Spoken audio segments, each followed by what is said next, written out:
we're going to go on to the next topic. Hold on. Do I look like a homeless man? We're not going on until you answer this question.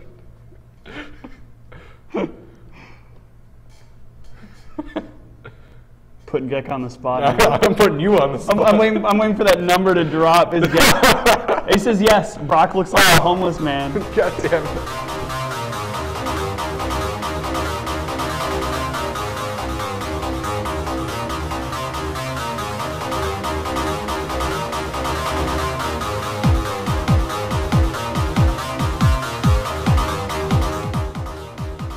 Hello again, everybody, and welcome to our weekly Commander series.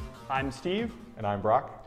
And this is Beyond 100. I like how you do that hand motion. All right, today we're going to be talking about a topic we started to do before. We had some error in the video. We'll just let you know about that ahead of time because that tells you like why we're still low budget. We're going to talk about what we call the ethics of Commander. The basic idea behind what we're talking about here is what different formats mean with different build and gameplay styles.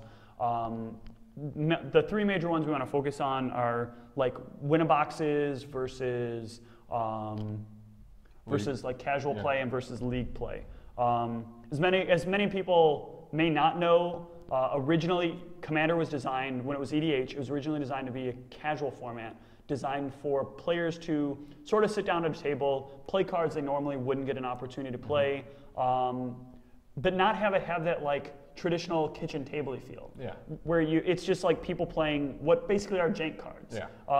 In Commander, you play cards that you know are going to be good value cards. You know you're supposed to be coming into a multiplayer format, but it's more relaxed. You're not going to sit down and you're not going to see people playing like hardcore super legacy or super standard powered cards because they know they're coming into a multiplayer format where people are supposed to be talking to each other and they don't have the ease of access to access those cards. Also in a format where like the turn like 4 kill like never happens. Yeah, this should in theory not exist. So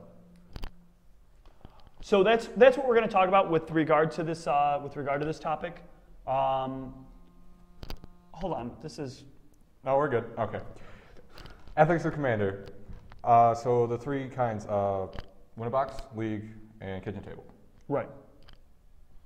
So I think, well, where do we want to start about? Like just Win-A-Box, right? Yeah, let's start with Win-A-Boxes and what it means to play in a Win-A-Box, basically. Okay. So Win-A-Box, obviously you're out for yourself. There's not really a lot of politics involved, other than like, well, we got to stop him or else he just wins. Right. There's not really like a, well, I'll let you like live because you know you might do something down later or something.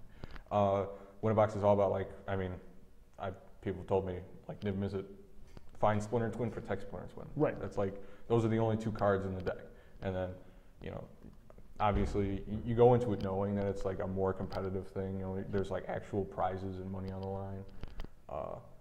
And like, so you're gonna bring like the hammer down on people a lot faster and a lot like just more like, I don't know, like grimy. Right. The goal is literally, you know, how can you pull off turn 4, turn 5, turn 6 wins, which is really kind of the opposite of Commander, but is the logical conclusion you would get to from any format that could be seen as competitive. Well, in any format that is put into a competitive level. Right. Yeah. And that's where like we're not saying, first of all, don't get us wrong. We're not saying Win-A-Boxes are bad. Or playing for that style is bad. Yeah. But what we're trying to get at is in the concept of ethics, you know, we'll give you a good example. Let's say you're a large oil company and let's say you spill oil into the ocean. You should be ethically responsible to clean up that oil. That's not being unfair. That's being completely based on logical ethics. Okay. So if you know that you're going out into the water and you have a boat full of oil, which is we'll say is the you know the Niv Mizzet deck. Okay. Why would you intentionally crash the ocean liner and fuck up the water? Okay. So a Win-A-Box is having the oil piped the correct way. Okay. It's in the Win-A-Box tournament where it should be. It's in its place. Like, right. Yeah, that's where you expect it to be. That's where you want it to be. Exactly. So why intentionally deviate from the tunnel and burst yourself into the water? Other than to be an asshole. Exactly. Other than to ruin other people's experience being able to drink the water. Yeah. The water is good. The water is clean. It's good. Let people play in it. Yeah. And then if you want to do your thing with your oil, do your thing with your oil. That's, nobody's complaining one side or the other. It's when those things like intentionally smash into each other because either somebody wants to just win over on a bunch of people who are trying to have fun. Somebody's only definition of fun is being a super troll or being a super winner.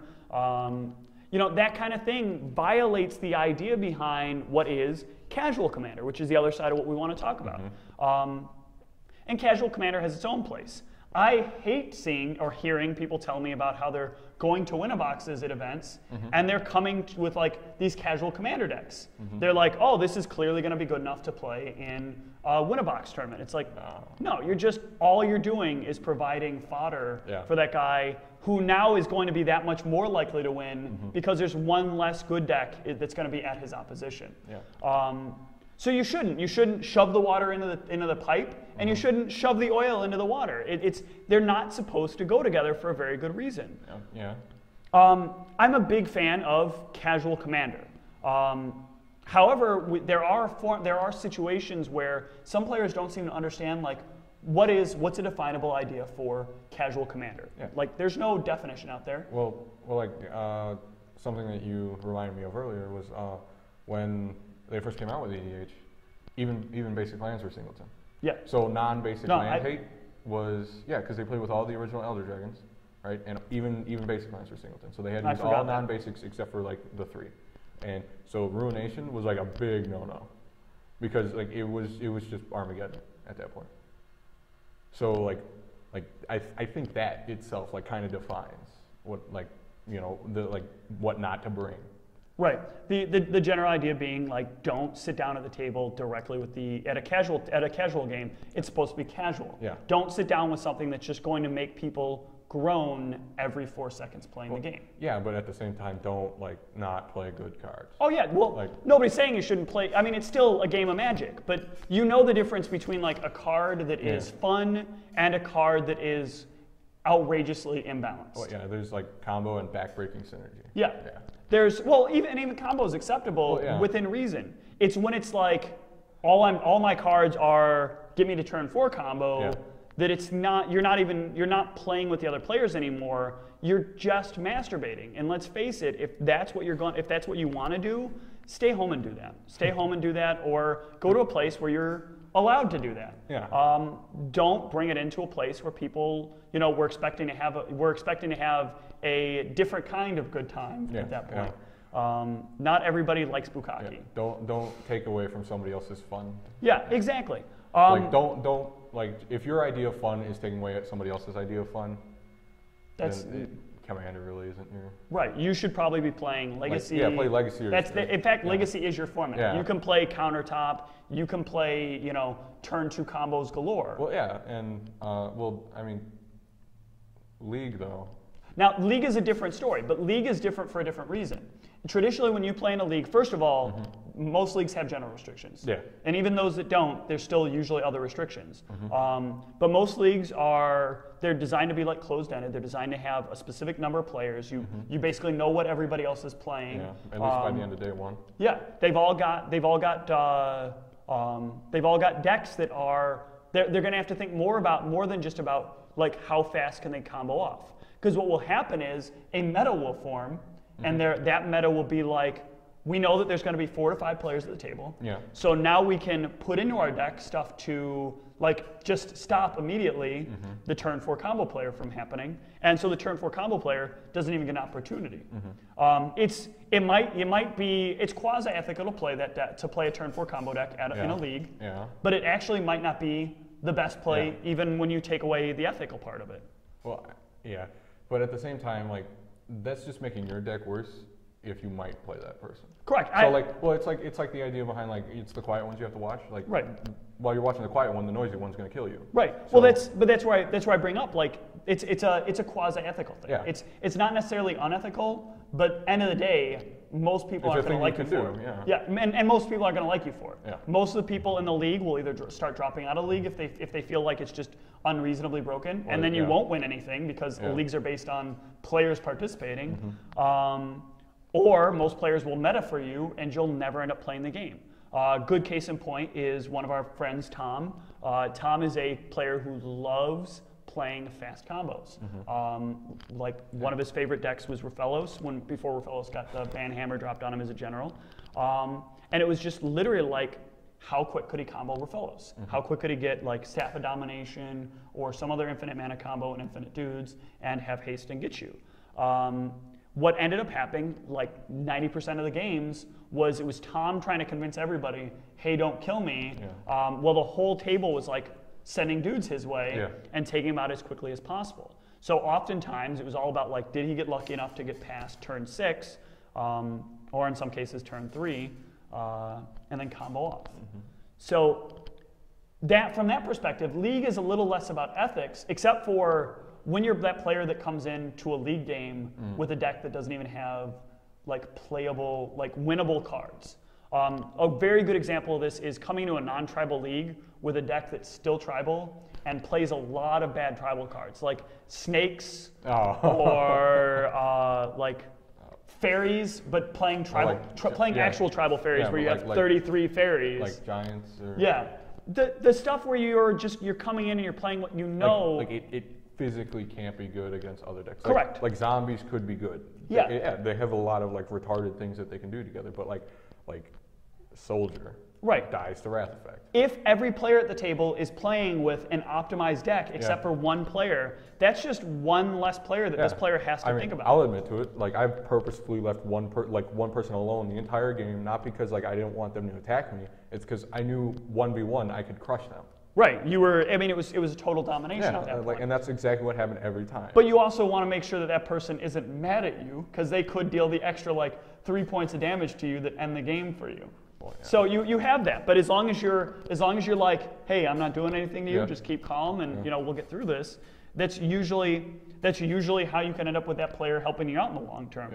But end of the day, like in my opinion, that is less ethical to bring a super casual deck to a league event than it is to bring a super combo deck because to a league event. Like league is still like about winning. Yeah. But it's like it's like it has a preset meta to it. So like I don't know, you're just forcibly disrupting a meta is like it's to me unethical. If you're still left alone, you can still win. Right. But you know exactly how to make yourself left alone at that point if there's a player playing garbage. Yeah. And you'll just it's pretty much an auto. I mean there's not a lot of competition there. There's not a lot of anything. So the bottom line here, and what we're trying to get across is the game wants you to play the game the way the game is meant to be, in the same way that like you wouldn't go to a PTQ with a deck that you haven't at the very least tested a couple of times, especially not like a legacy event.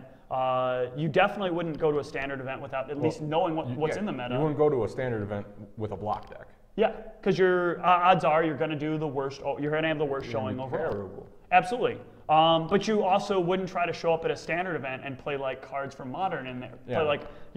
Trying to play Emrakul in your standard deck, because nobody's going to let you do that. You're going to get ejected immediately. But you can't play Progenitus. He does have protection from everything. That rule does not apply like that, sir. But that's a really good point. Is ultimately in a casual format, you sit down and you play a douchey deck, the very first thing that's going to happen to you is every other player is going to get up from the table, and you're never going to play Magic with any of those players again. Well, at least with that deck. Right. Those players are going to immediately see that deck and be like, nope, you're out of the game. Yeah, like there's been times where like I actually want to play my most powerful deck just because I add new cards to it or whatever, and I want to test it and see how awesome it is, and like everybody's pulling out their like awesome like it's the token deck, or it's like the discard like punish deck, and I pull out like Maelstrom Wanderer, then it turns into like Mono Red Dragons, like Bant Control, and the power level has to like raise up. It has to like, match up because you're running what is effectively like. Yeah, like I've been guilty of like just like playing my like retarded deck against like not tested decks and not like overpowered or not even like well built decks. Yeah. And it's fun because you get like the moment where everybody's just like how, right? But then it's just like, all right, I was lucky. That's it, right? No, because I agree. Twice I whiffed on Wanderer. The third time I went Time Warp into Temporal Mastery.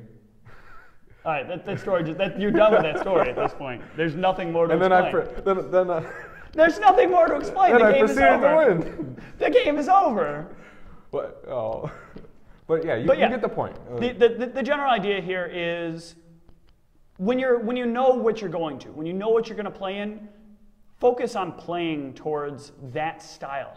Of course, you're going to play Commander with the goal of winning. Yeah. Nobody expects that you're not going to play cards that are good. Nobody expects that you're going to play just outright bad cards. But no one would expect you to go to a large event and play the worst deck you have. Play a tribal deck. Yeah. So why would you go to the lowest of the formats and try to play your top of the line deck?